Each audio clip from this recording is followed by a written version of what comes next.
I saw Tiger.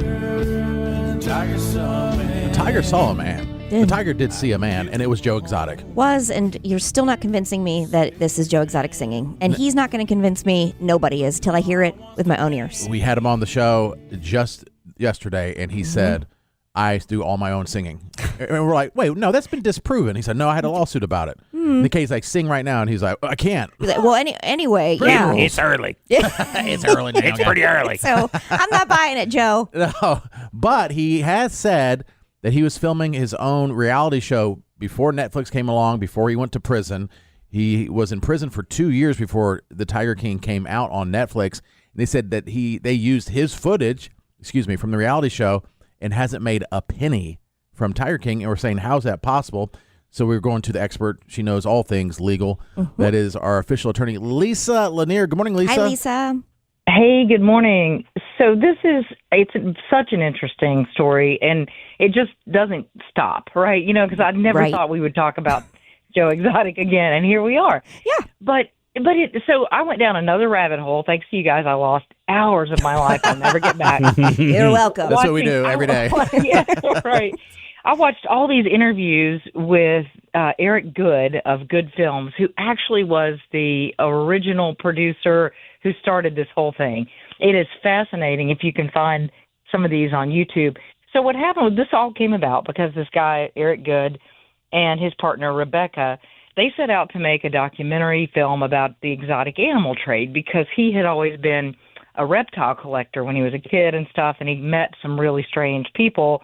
And as he became a filmmaker as an adult, he thought, let's revisit some of those weird people I met in the exotic animal trade world. Right? Ding, ding, ding. Joe Exotic, top of the list. Right, exactly. Number one. So one day he's at one of these reptile traders' facilities, and this guy comes to buy a poisonous snake, and he has a snow leopard in his van. And he said, I'll trade you the snow leopard for the snake. And so this producer's like, how can you just have a snow leopard riding around in your minivan, right? And so that's where it shifted to big cats. And it was really supposed to just be a documentary kind of exposing how these animals are treated. But then it got really deep into the personalities because what he realized is all of these people are super weird and super interesting and super eccentric. Yeah. And that's where the real story is in all these personalities. And so what went from a pretty mundane kind of animal documentary turned into a true crime saga, blockbuster kind of thing. But here's the deal. Documentaries by nature don't pay the people who are in them. It's actually considered in the industry unethical to compensate people. And it's kind of like with my job. Like I can't pay witnesses because that takes away their credibility because you can say anything interesting, right? If I was paying you, right? Yeah. And so that's the idea with documentaries. So the industry standard is to pay them expenses if they're incurring any, like if they're missing work, if they're traveling, if they're having to kind of stay on a certain location, you pay. And so that's what he got, Joe Exotic and his whole team. They got room and board and like a stipend of like $150 a week on average for some of their expenses. And in exchange for that, Joe Exotic thought, I'm going to be a big star. And so that was what he was going to get out of it, right? And so in exchange, he signed away lifetime rights to all kinds of footage that he had shot. And so that's why you don't see some big successful lawsuit by him against. So his transactions were all with Goode Films, Eric Goode's company. And then Eric Goode had a contract with Netflix for the documentary for the final product. And Eric filmed him for 5 years. Wow. And he actually said that he got strangely attached to him. He said, he's a bad dude in so many ways. He's abused animals. He lies all the time. But there's something about him you get strangely attached to him. He still stays in touch with him in prison. And he said, there's something about him that. So, this is absolutely how it's done. And so he shouldn't be surprised that he didn't make a bunch of money off of it because he got what anybody gets in a documentary. Now, it's a little bit different if you do one of these, like a biorama biopic, where you kind of fictionalize some real events. Those things happen all the time, and those people get paid for that. And I actually think that there's one of those supposedly in the works. At one point, Nicolas Cage was interested in playing Joe Exotic. That right. rings a bell. Yeah. Yes, It that does. does. On a podcast I have separate, we had Joe Exotic on because before he came on the show, I was like, I don't know if he's lying. He's not going to show up. So I didn't want to like have this big thing for our morning show, and then he doesn't show up. And so I asked him, well, we can come on the podcast first, and he said, yeah. So he came on, and we did ask him that question: who does he want to play him? He goes, well, Nicolas Cage. He said, Nicolas Cage, he said, doesn't have the personality to play me. Ooh. He said, I want David Spade.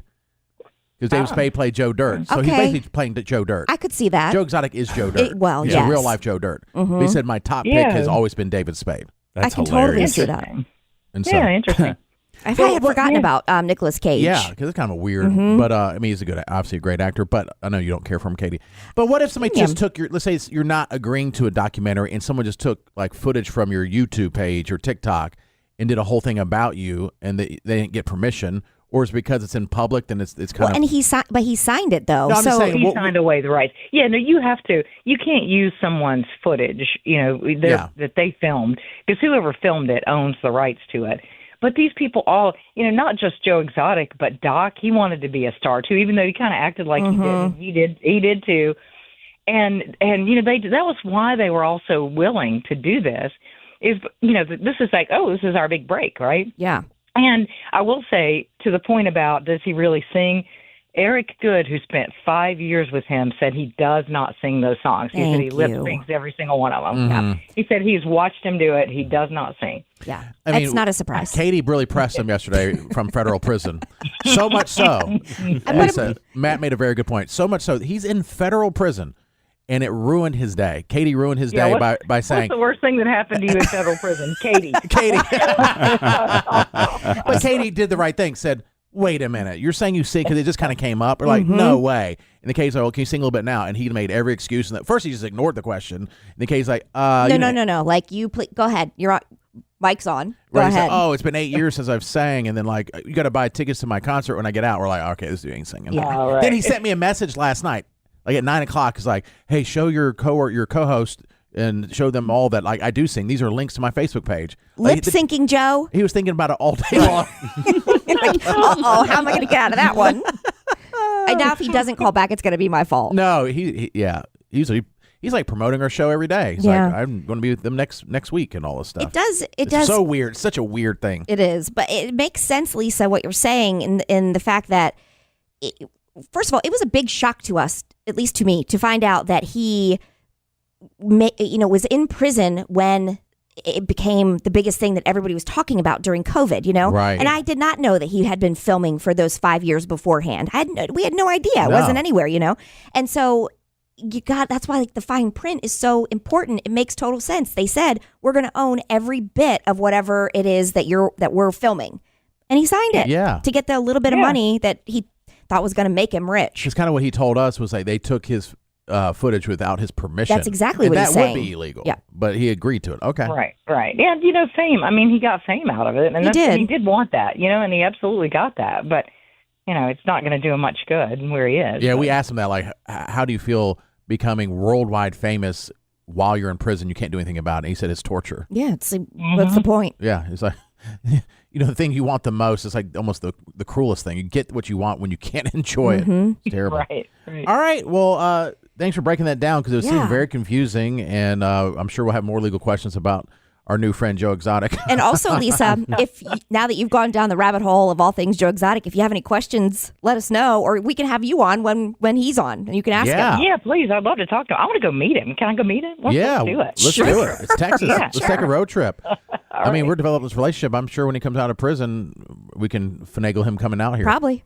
So he's like, Or he'll just, be like, screw you guys, I'm out. Like that bitch Katie ruined my career. It's like, I can't sell tickets to Katie. Before every one of his concerts, he's like, this is for Katie. Yeah. Instead of that damn Carol Baskin, it's that damn Katie. Oh, boy. I hope not. Yeah. All right, Lisa, you're the best. We appreciate you. If you're ever injured, contact her right away. She does a lot more than that, by the way. HireAHeavyweight.com. That's HireAHeavyweight.com.